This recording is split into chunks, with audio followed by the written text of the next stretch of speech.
ఇవి ఎక్కడ మొదలవుతున్నాయి, ఎక్కడ ఇళ్ళవుతున్నాయి? ప్రతిరోజు ఈవినింగ్ అయ్యేటప్పటికి ఇక్కడికి వస్తాయి. మళ్ళీ ప్రతిరోజు ఉదయాన్నే మళ్ళీ అక్కడికే పోతాయి. మళ్ళీ రాత్రి ఎక్కడికి పోతాయో అర్థం కాకుండా.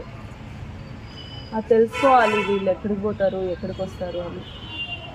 ఫోన్ నెంబర్ ఇప్పించుకో ఫస్ట్, తర్వాత అడ్రస్ అడగవచ్చు. ఫోన్ నెంబర్ కాదు, వాళ్ళ కాంటాక్ట్ నెంబర్, వాళ్ళ గురూజీ ఎవరైనా ఉంటారు పైన, వాళ్ళు పెద్ద ఉంటారు, వానర సైన్యం పెద్ద, వాళ్ళని అడిగిపించుకోవాలి. అదే దూకుడు సినిమాలో వేణుమాధవ్కి అలీ గురువు ఉన్నారు. ఇంతసేపు అన్ని కష్టపడి పైకి ఎక్కినాయి కదా, మళ్ళీ అన్నీ దిగుతున్నాడు. అంత పైకి ఎందుకు ఎక్కాలా, అంత మళ్ళీ కిందకి ఎందుకు దిగాలా? ఆడ ఏం కొమ్మలు లేవు, చెట్లు లేవు, తినడానికి పండు లేదు, కాయ లేదు. వాళ్ళకి ఎక్సర్సైజా ఏంది? ఆ సంగతి ఏంది అసలు?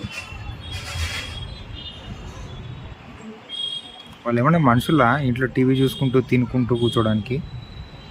ప్రకృతిలో తిరుగుతున్నారు, ప్రపంచం మొత్తం చూస్తున్నారు. కరెక్టే. వాళ్ళకున్న అదృష్టం ఏంటంటే టీవీ లేదు, మొబైల్ ఫోన్స్ లేవు, యూట్యూబ్ లేవు, ఛానల్స్ లేవు. అదృష్టవంతులు వాళ్ళు. చూడు అన్నీ దిగిపోతున్నారు. ఎందుకు ఎక్కినారు, ఎందుకు దిగినారు?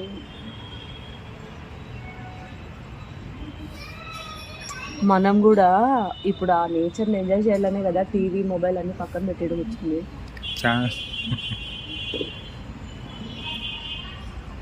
మంచి ఆలోచన.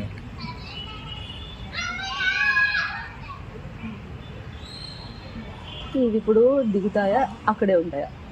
క్వశ్చన్ ఇప్పుడు అది కామెంట్లో రాయాలా? అంతే కదా.